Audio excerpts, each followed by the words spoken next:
ET Energy Leadership Dialogue, India's energy sector is in the middle of a rapid and necessary evolution.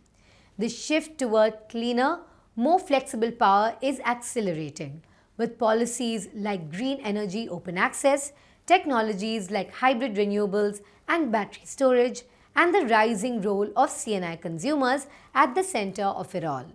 For commercial and industrial players, renewable energy is now a strategic lever for cost optimization, reliability, and decarbonization. We're joined by someone who is not just watching this change unfold, but actively building the future. We have with us Nitin Bhatia, the CEO of Radiance Renewables. Now, since its inception, Radiance has grown into one of India's most dynamic C&I-focused renewable energy platforms, offering tailor-made solutions under innovative models like OPEX and Group Captive. With a deep understanding of project finance, policy, and commercial strategy, Nitin has steered Radiance through the complexities of scaling clean energy in India, balancing state-level regulations with national ambition, and building a portfolio that delivers both performance and impact. Nitin, welcome to the show. Thank you for having me here. It's our absolute pleasure. Let's begin. Now, looking back on your journey from day one, how do you think Radiance's transformation has been, and what have been some of the biggest challenges along the way, and does the current trajectory match the vision that you started off with? Sure. So when we started out in 2019, we hoped to be a 500 gigawatt player in 5 years. At that time, C&I was just about taking off. You had open access projects coming up in Karnataka with the policy which was rolled out in 2018. And it was largely driven by rooftop.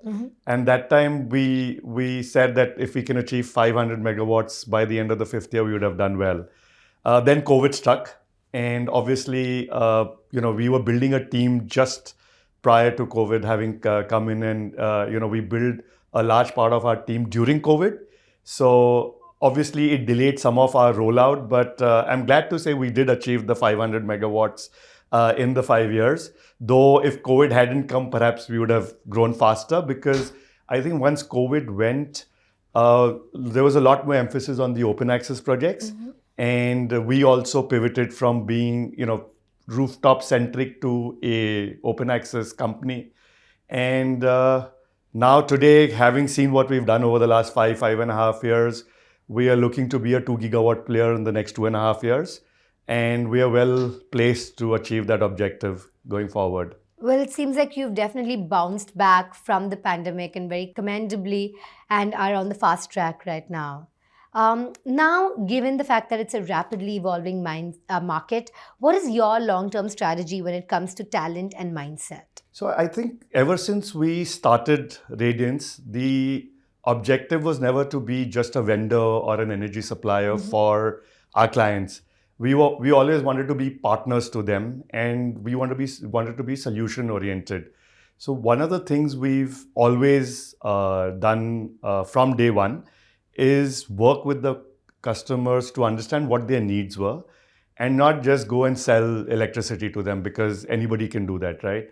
We wanted to go out, understand what their needs were, what are their consumption patterns, their growth patterns, what are the kind of energy requirements they had and would have in the future. And basis that, we would, give them a solution. And I think I'm happy to say that the team we've built over the last 5.5 years is completely on board with that solutioning approach. And when we hire, even when we are hiring today, we look for that in people. And the senior management, has been there in the company now for about, on an average, 2.5-3 years. And everyone believes in the same ethos that we are partners and not vendors. And we continue to, build on the basis of that. And that's the talent we look for, who can go sit across the table and tell the client what we believe is right for him. And, it has to be a win-win for them and us. They need to get power at the right cost, and we need to make our returns for our investors. And that's how we've always approached our clients, and that's how we believe we will continue to approach. That's excellent. So it's like basically a win-win-win because your team, you and your client, you all have a shared vision. Absolutely. And I think that is definitely a driver for success. That's right. Now, given the differing policies at the state and national level, how do you navigate this, especially with the green energy open access rule? And also, how do you balance compliance with the need to scale efficiently? Sure. So I think one of the exciting parts of the journey has been navigating through different states. As each state has its own peculiar regulations, rules. It's a concurrent subject, right? The center kind of drives the policy, and then the states kind of have their own regulations to follow the policy. So the interesting piece has been, and perhaps that is why it is a little more difficult scaling up vis-a-vis a utility scale player, is navigating those rules. And I think we are very clear we work within the framework which is made available to us. I'm glad to say a lot of the states are dovetailing into what the center wants. The green open access policy, which the center came out with, is being accepted by a lot of the states now. I think most states, if I remember correctly, have their own green open access policy, which is pretty much in line with what the center wants us to do. There are nuances which are different between each state, say Maharashtra, Karnataka, Tamil Nadu. But ultimately, the bottom line is the same. You set up a power plant, you generate electricity, you use the grid, who is our partner. So we see them more as partners for delivering power to our customers, and then you deliver power to our customers. So we kind of work with each of these institutions to ensure that we comply with all their specific regulations. So we've never had a challenge. It's different, so each state requires a different nuance, but we've never had a challenge. And we believe the way the state and the center are progressing, the demand for CNI is going to continue to grow substantially, and we would be an active part of that growth going forward. Well, considering our states are so diverse, it only makes sense that the regulations wouldn't be so uniform as well. Would you say that you have converted what could be a challenge, such as compliance, into something that's positive, a pro for your company and a win for it? Absolutely. I think, again, there are different ways of doing the same thing. And each state having a history of developed their power utilities in a specific manner, have certain requirements. And yes, it can be challenging if you are operating in multiple states. But I think a company like ours has adapted well. And as you rightly said, we've made it more a positive for us. Having successfully delivered across 4 states today, open access projects. And, I think we have a presence across 13 or 14 states on the rooftop side. And we're growing in new states. So we don't believe that it's we take it as an opportunity because we believe we understand regulations well and can deliver to the clients the needs as per their requirements. So we actually believe the strength we have is understanding the regulations and working within the framework and delivering to the customer. Well, now the CNI segment is treating renewable energy not just as an alternative, but as a mainstream power source. How are you at Radiance Renewables looking at this and rising to meet these expectations and tapping into these opportunities? So, we should remember one thing, that renewable energy today stands on its own 2 feet. It doesn't rely on subsidies, support from the government. While we continue to use the utility to, evacuate power, competitive source of alternate energy for these consumers, right? So one, very clearly, it is an accepted source of power for all our customers. Second, most importantly, compared to state, utility prices, we are far more competitive. We continue to offer savings to our customers. So one of the reasons we were able to see the kind of growth we did over the last 4 or 5 years has been the fact that we are extremely competitive. We offer savings to customers vis-a-vis the grid tariff. And secondly, I think what has changed over the last 4 or 5 years, or 3 or 4 years rather, is the fact that a lot of the customers we have are also moving towards green power, not just because it is cheap, but because it's green. and a lot of their customers in the Western world, whether be it Europe, even in some cases the US, they have requirements of green energy being a source. So scope 2, scope 3 requirements of these. So they are compulsorily required to move towards green power.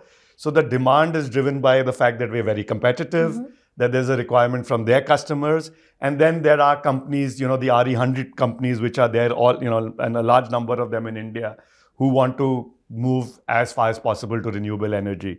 So the combination of three are driving demand for clean energy. And we believe we are well placed to give them that solution, which is why, in addition to the states we are in, we are also looking at new states where the regulation is moving towards green energy and supply customers the green energy they require to meet their requirements and also increase their bottom line because we're giving them savings on electricity.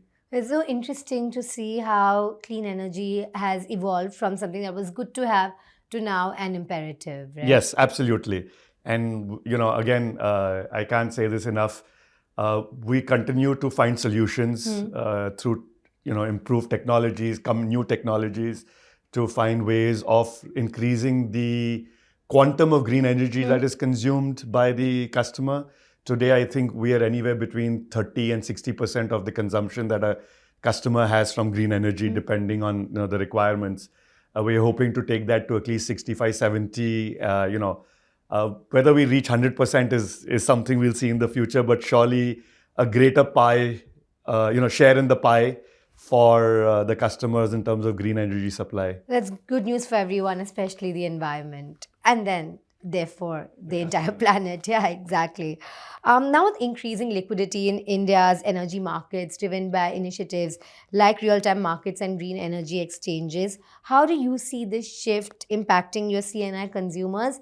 And what role does Radiance play in enabling greater market participation? So, a little bit of what I said, I think you're right, the real-time markets are there to stay. We're beginning to see the evolution of trading on the green markets itself. Very early stages, but it will evolve over a period of time. I think the battery solution will come into play for more peak time tariffs because that's more firm power, and we'll be able to offer that to our customers going forward. And in terms of customers wanting savings even during peak hour, because today solar basically offers you energy from say 6 in the morning to 5, 6 in the evening, with the peak of it being during the 12 to 3 kind of time period. But only wind solves for the evening peak power tariff, and wind is known to be bunched up during a certain part of the year, because wind typically gives you its entire delivery during, or not entire, but a large part of your delivery during the 4 or 5 months of wind, where there's strong high wind seasons. So you have to find alternate solutions to, give customers savings even during their peak tariffs, which are high for most states. So battery, I think, will come in and play that role. We're seeing battery prices come down substantially over the last 2 years. We continue to believe with more adoption of battery prices will come down. And we are actively looking at solar plus BESS as a solution for our customers going forward. And that's how we believe the increasing demand, because we will be able to offer energy beyond just the solar hours, will help achieve a lot of the ask of the customers. All right. And round-the-clock renewable energy, like you mentioned, is now becoming a crucial conversation, especially with hybrid systems and battery storage gaining traction.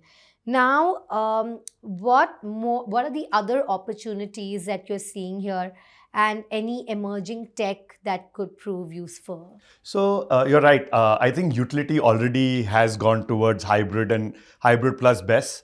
CNI is slowly moving towards that. Wind is playing a role, but we as a company believe wind will be a follower rather than a leader. Wind will be a small part of the solutioning that we do. I think a lot of what we're going to do going forward is solar plus BESS.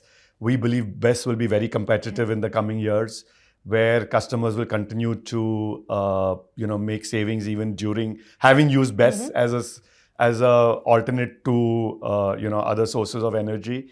But wind, we will selectively look at selective markets where we believe wind makes economic sense. Okay. As I said earlier, wind, a lot of what you generate in wind is bunched up during the 4 or 5 months.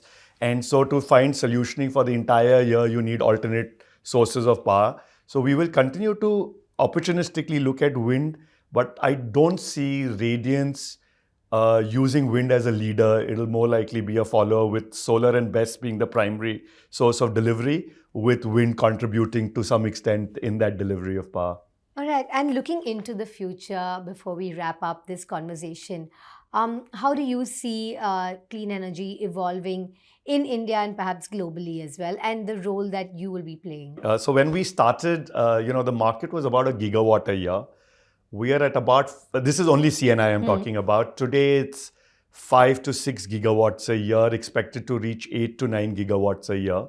And I think the utility side is going to add about 40 gigawatts. I think last year in FY25, we added 28 gigawatts of clean energy. So I think it'll continue growing. Our vision is to be, I think, 500 gigawatts by 2030. That's the government's aim. I was reading an article yesterday which said 500 gigawatts will also be less. We should be targeting 600 gigawatts of clean energy by 2030. So very clearly, the trajectory is high growth for clean energy. We will continue to be a very active participant of clean energy solutions during that growth phase. As I said, we are well placed to achieve the 2 gigawatts by FY28 or even before that and beyond. So of course, beyond FY28 is too far away for me to say where we will be, but very, very excited to be part of this journey of high growth of clean energy. And we're looking forward to providing this solution to not only our existing customers, but growing our customer base during this period. Thank you so much, Nitin. That's a wrap. It was a very insightful conversation. Thank you so much for walking us through Radiance's journey, the policy landscape, and the exciting future of renewable energy in the commercial and industrial sector. Now, as we heard today, Radiance is proactively shaping the future of distributed clean energy in India.